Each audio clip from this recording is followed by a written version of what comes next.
Right, thank you very much. Today's class is about the empathy blueprint for social auxiliary workers, a practitioner's field guide to crisis intervention, trauma informed care, and professional resilience. An empathy blueprint for social auxiliary workers serves as a foundational roadmap to deliver client-centered, build community trust, and effectively support primary social workers. Because social auxiliary workers interact directly with vulnerable populations facing trauma, poverty, and social exclusion, empathy must be structured as a repeatable professional methodology rather than a passive emotion. With regard to empathy, we have basic and advanced empathy. And we offer basic empathy using basic skills such as active listening, non judgmental, clear communication, respect, and self determination.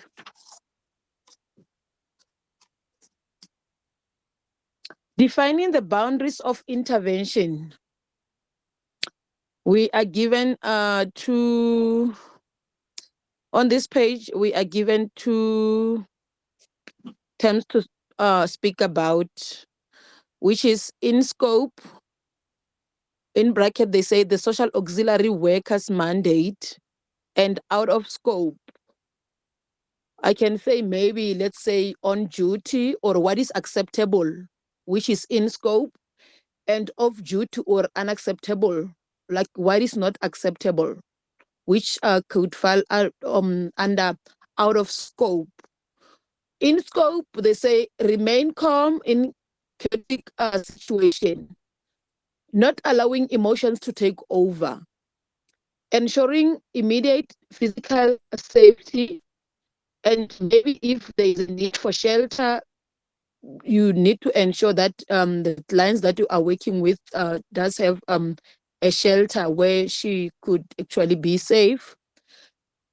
And sometimes maybe instead of removing what do you call the victim, sometimes we can also work together with subs to remove perpetrators. The third one, provide empathetic emotional support. You will have to do basic counseling to the client. Identify strength and support needed. Obviously, we'll just have to check around what strength would then be employed in a situation that we'll be dealing with.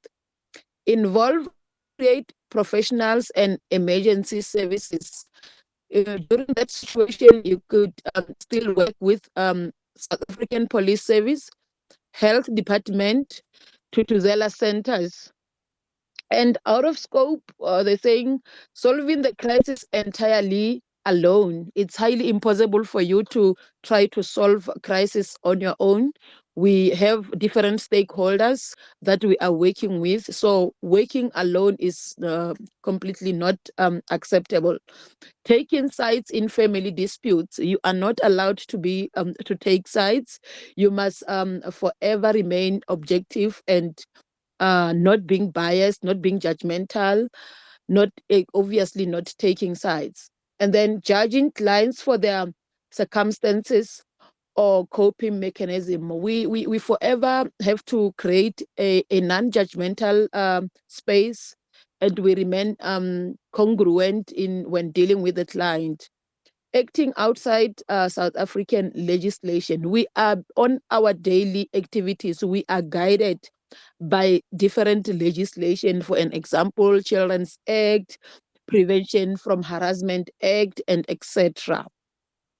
Key takeaway: a social auxiliary worker doesn't solve the crisis alone. They are the crucial first responder who support and connect the client to a wider safety net.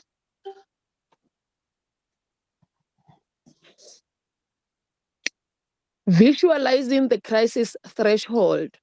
This means drawing a clear line where a normal problem turns into a major emergency. A crisis is not just a difficult situation. It is an expected urgent event that completely overwhelms a person's normal ability to cope. We are given a structure there where they are showing us the situation, the crisis situation. In fact, it's a situation, but they show us in a form of a graph where the situation could be considered as normal, meaning you can still cope with that.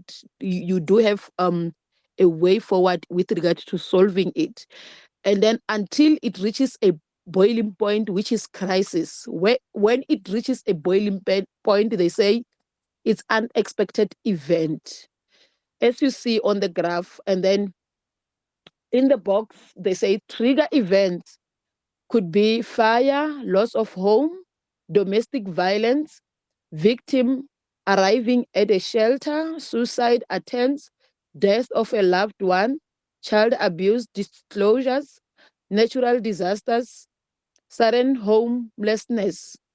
Diagnostic rule: stay calm, keep the client safe, and refer appropriately. You don't want to show the client that, you know what, with the situation that you are in, I feel like maybe it's me. I'm also shocked. I'm scared. You don't have to show the client that because the client relied on you. The trauma-informed diagnostic shift, it changes by moving from traditional pathologizing labels to contextual understanding. So previously, or in a traditional lens, which we have already moved from, we have already moved from, because we have the current way of dealing with trauma informed. So in a traditional lens, they say, like, they ask questions such as, what is wrong with you? And currently we are dealing with viewing behavior like anger, withdrawal, fear, anxiety, aggression, and difficulty trusting others as a character flaws of hostility.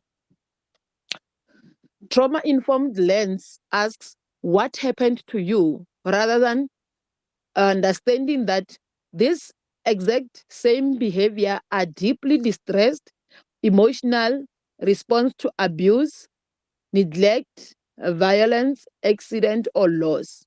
The core principle: behavior is rarely random. It is almost always an adaptive response to past experience.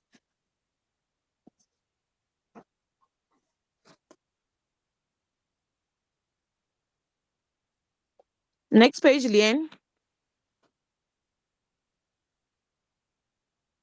Tactical communication and trust building. This talks about what to avoid and what to ask in practice. So, with regard to what to avoid, they say this is the traditional question that you should avoid. Avoid asking closed or assumptive questions like, are you okay? Or did your husband hit you? Rather, ask open ended questions like, can you tell me what happened today? These are probing questions. They help you to delve deeper into the client's circumstances or the client's conscious experience. Interrupting the client, this is what you need to avoid. Rather, listen without interrupting. This is what we call active listening. Making cultural assumptions.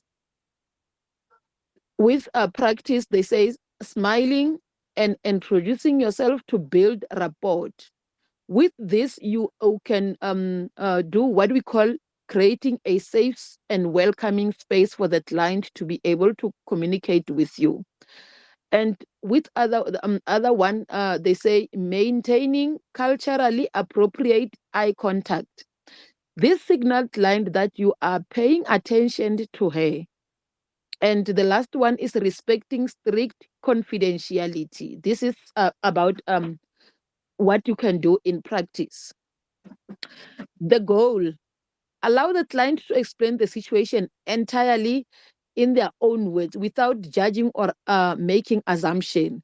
They are in the center of those problems, so they know their problems. Allow them an opportunity to explain to you what is their problems.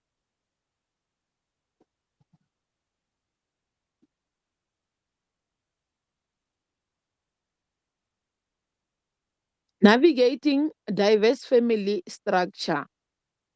With this one, we are given the family unit. They are talking about divorce. We can even say co-parenting after parents are separated, blended families, which also step families, foster care, of which is where parents assume a role of foster care to the child who is not who's in need of care and protection. Obviously, they relate with this child because this child is in foster care with them. Grandparents, grandparent headed household, and then single parent homes and child headed households. So, if I may ask to the rest of the group, what other family structure or unit you could think of? Laminda,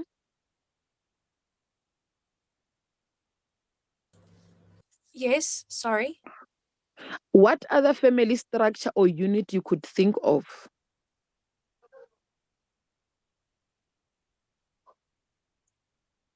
Beside the one that we have already mentioned? I don't really have one that comes to mind other than the ones that are mentioned here. We have mentioned. Okay. Shakira, any try from you? Adopted homes. Yes. Adopted homes. I think that You will fall under foster care. Yeah, but they are completely Yeah, the two different. different things. Yes, Yes, remember the child in foster care, you will not never, adopt. it's like she's not she will never, she or he will never be considered as your own. But in adoption, once you adopt the child, then is even changing surnames to use your surname. But in foster care, you'll never do something like that one. Okay, so that was right. So adoption is Yes, right. you are very correct. Okay, thank you very much. The reality, every family looks different and unique. The approach, never judge a family because it looks different. Maintain absolute neutrality. Never take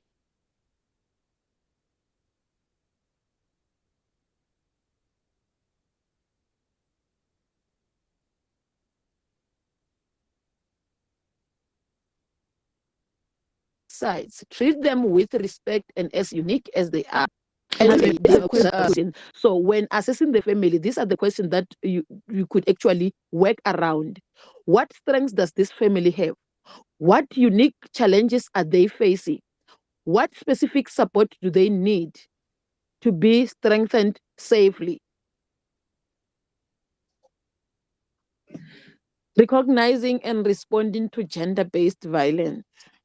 Can we just go back to the last slide, please? Okay. Okay, thanks. It's fine.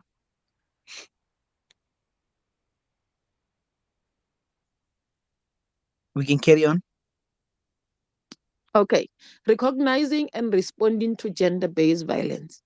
Recognizing involves being able to identify signs such as physical abuse, emotional abuse, financial abuse, sexual abuse, psychological abuse. Why survivors stay? They stay in an abusive environment because they fear, because of the financial independence. They relied on their perpetrator for whatever, for support, for financial support. The perpetrator is the what do you call, the breadwinner, for an example. Concern for children. They are worried that if I leave my children behind, then what's going to happen with them? Severe emotional manipulation. The social work auxiliary worker mandate, they are mandated to respond by listening without judgment. They are mandated to believe the survivor, help develop an immediate safety plan, refer to correct support services. What are the other, if I may ask, what are the other reasons you could think of why are the survivors staying? Why do they stay?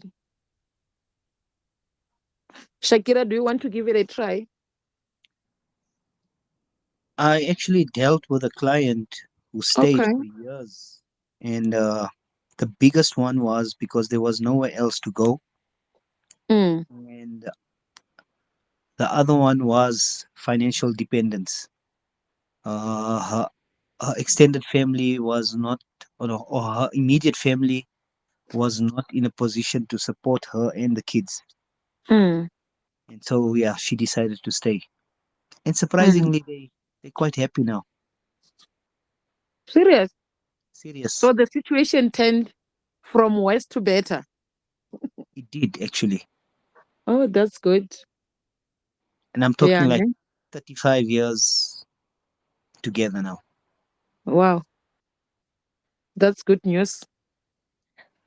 Yep. Okay. Thank you very much, Shakira.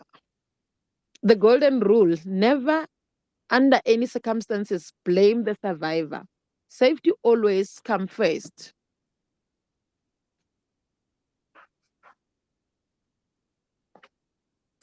The concentric impact of substance abuse.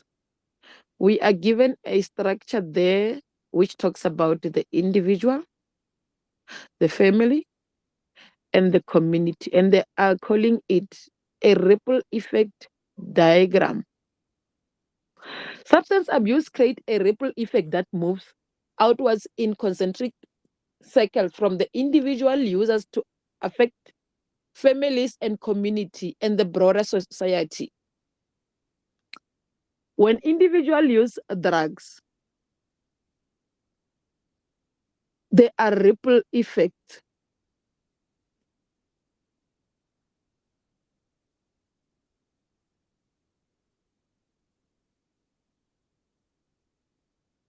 The core substance, which is alcohol, cannabis, methamphetamine, heroin, cocaine, misuse of prescription medication.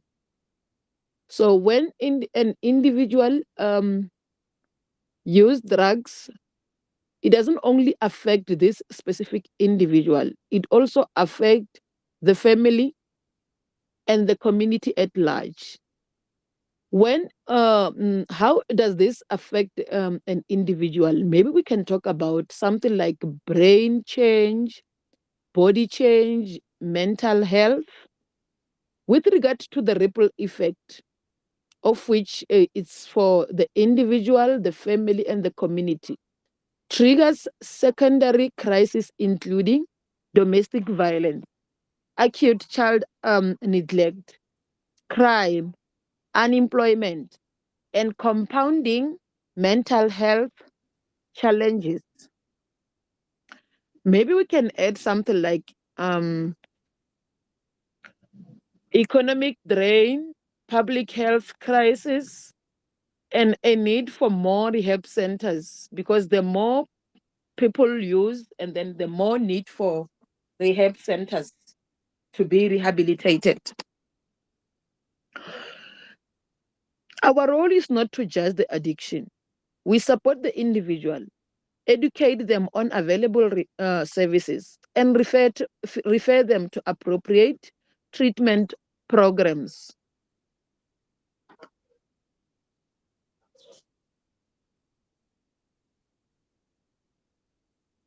Observational radar: identifying children at risk.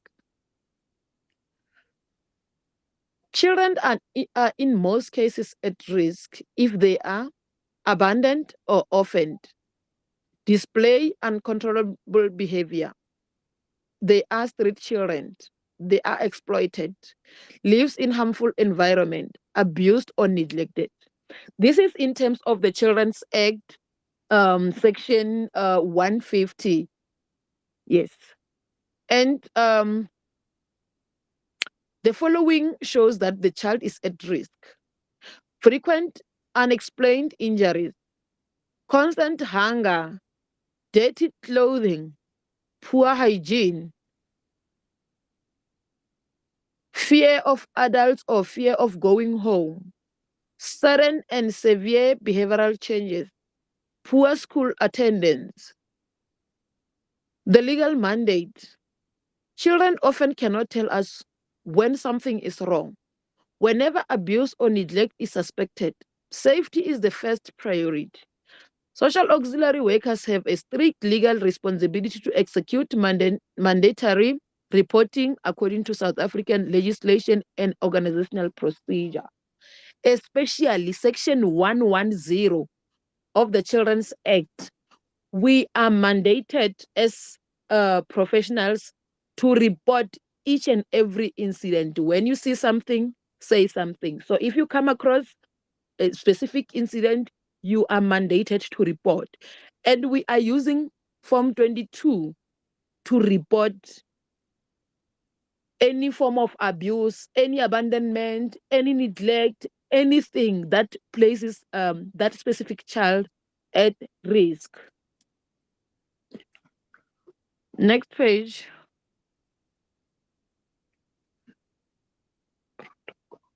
The Universal Response Protocol. This is how you respond to a danger or crisis if your client is at risk. First of all, you assess safety. Is the situation volatile? Is the client in immediate physical danger? Secure the environment first. You need to assess if the client is in immediate danger. It might happen that even if the risk is there, but you can still work around it with the client. Like, is it immediate? Is there a need to respond immediately, or you can still respond in 24 hours? You can still respond maybe after a day or two. So you need to assess the risk and if the client is indeed safe. From there, you build trust. Use trauma-informed, open-ended questions. Listen without judgment. Ask what happened instead of what is wrong. By building trust, you are creating a safe space for the client to be able to share her experience with you. You identify the needs. Observe for signs of hardship versus crisis.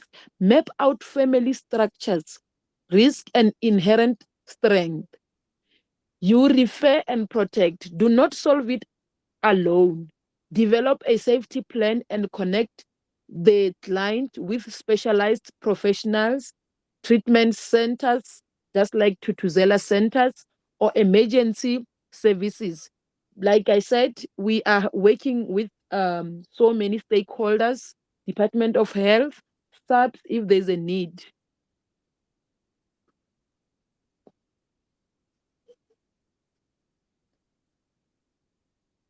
Field simulation, applying the protocol. They call it the diagnostic breakdown. Identify concerns. Severe truancy, food insecurity, of which in bracket they say hunger, physical fear, potential hidden abuse, avoiding eye contact, parent deflection. With regard to crisis check, they said you should check for the fear and lack of food. The fear and lack of food indicate the coping threshold. Coping threshold has been breached. The fear and lack of food indicate the coping threshold has been breached. With intervention, they say use open-ended communication. Can you tell me how things have been at home? Do not interrogate the parent aggressively, but do not accept fine at face value. First priority, assess immediate safety of the 16-year-old and report suspected neglect, abuse to mandated authorities. These are the steps that could be taken when you respond to the case file of a 16-year-old learner who have missed 3 weeks of schooling. Home visit reveals very little food. The learner is frightened and avoids eye contact. The parent insists everything is fine. So this diagnostic breakdown should be able to assist you to assess what is actually happening in this case. If I may ask, what form do you use in a case like this one? What form could you use to report neglect or abuse? Laminda?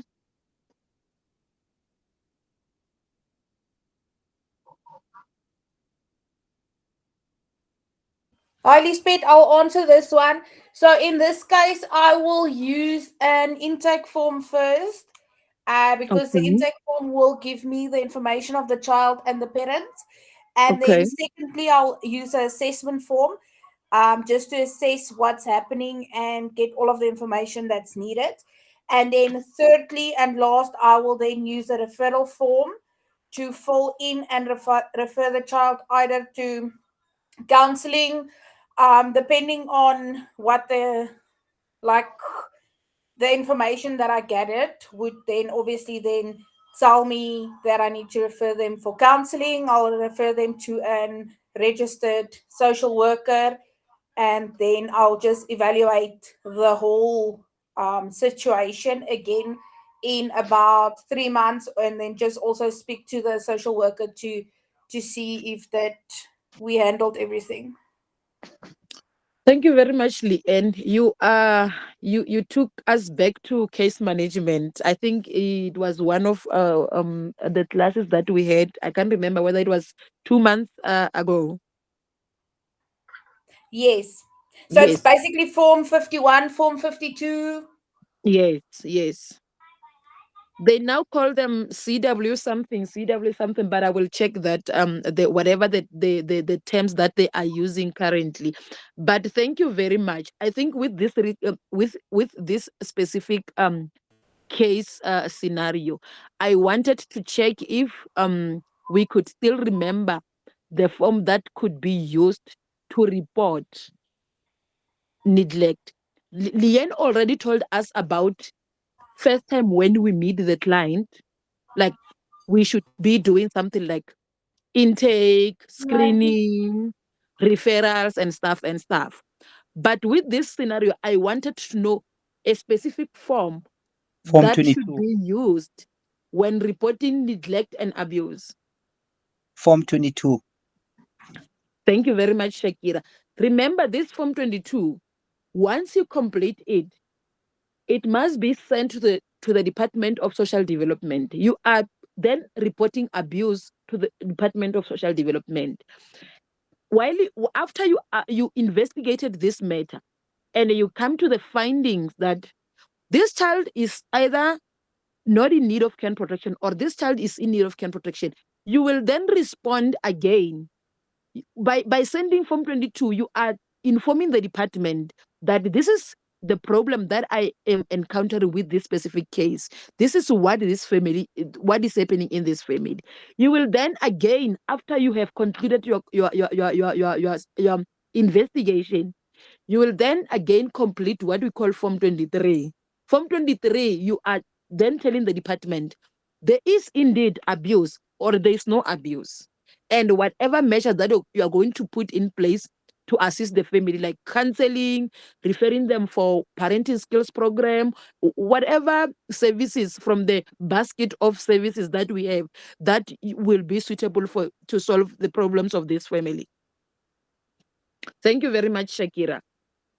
With regard to the section of the Children's Act, which specific sections talk about mandatory reporting?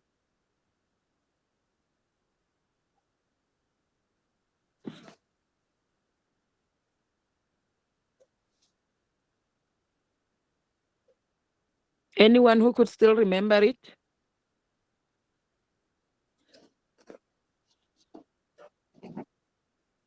Anyone who could still remember it? Sorry, Lisbeth, can you just rephrase your question? Which section of the Children's Act talks about mandatory reporting? Oh my word, no, I don't know that one. Sorry. Okay. I'm going to repeat it again. We are talking about section 110.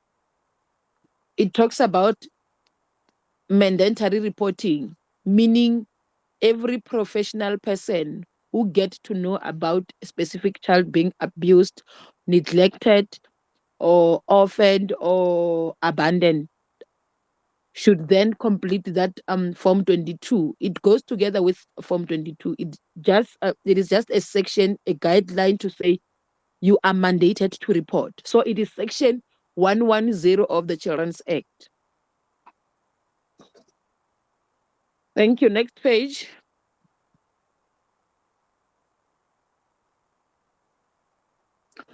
Professional sustainability and self-check. They gave us I don't know if this is a bar, something like a bar. The Leanne, what is this?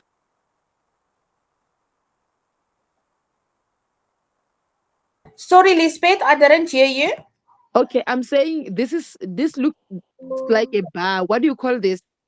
This It's like a structure that it's like a battery. So basically, a emotional battery output. actually. Yes, a So battery. Thank you very much. yes, so to emotional output, meaning like Yes, drain your battery, and then yes. emotional input, then you recharge your battery. Thank you very much. It's a pleasure. We come across situations that affect us emotionally, and there is a need for professional sustainability and self care to make sure that we remain professional in carrying out our mandate. We can't keep on giving. There should be a time whereby, because we will then be end up with so many issues.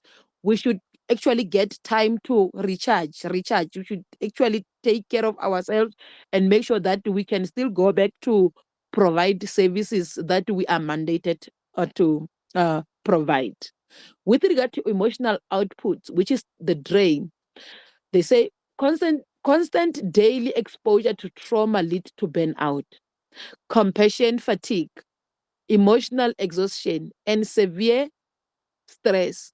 With regard to the situation that we come across, obviously we are human beings. We'll end up with burnout, we'll end up with fatigue because there's just too many things to do. Emotional exhaustion, we end up being affected. So there is a need for emotional input. There is a need for recharge, getting enough sleep, taking mandatory breaks, taking leave from work, seeking professional supervision, debriefing with trusted colleagues, exercising, utilizing leave, maintaining hobbies, and enforcing a strict work life balance. Take time for yourself. You might think you don't need it, but I've been in this field for quite long, and I know you really need it.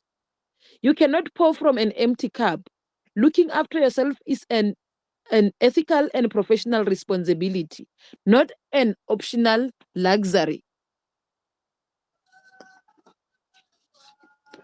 The final mandate of the social auxiliary worker: protect dignity. Every client has a unique story. Listen without judgment and treat them with unwavering respect. Maintain boundaries. Work strictly within your scope of practice and South African law. You are a bridge, not the final destination. Know when to refer, recognize the limits of your intervention, and seamlessly connect vulnerable people to specialized protection. Pursue growth, continual learning, and seeking supervision throughout your career. Your professionalism can make a lasting difference in moving individuals and communities towards a safer future. This structure actually represents the ethical conduct as per the South African Council for Social Service Profession. Oh, thank you very much. I don't know if there's still anything. What's happening now? No, thank you. Very much. I think we are done. If there's any question,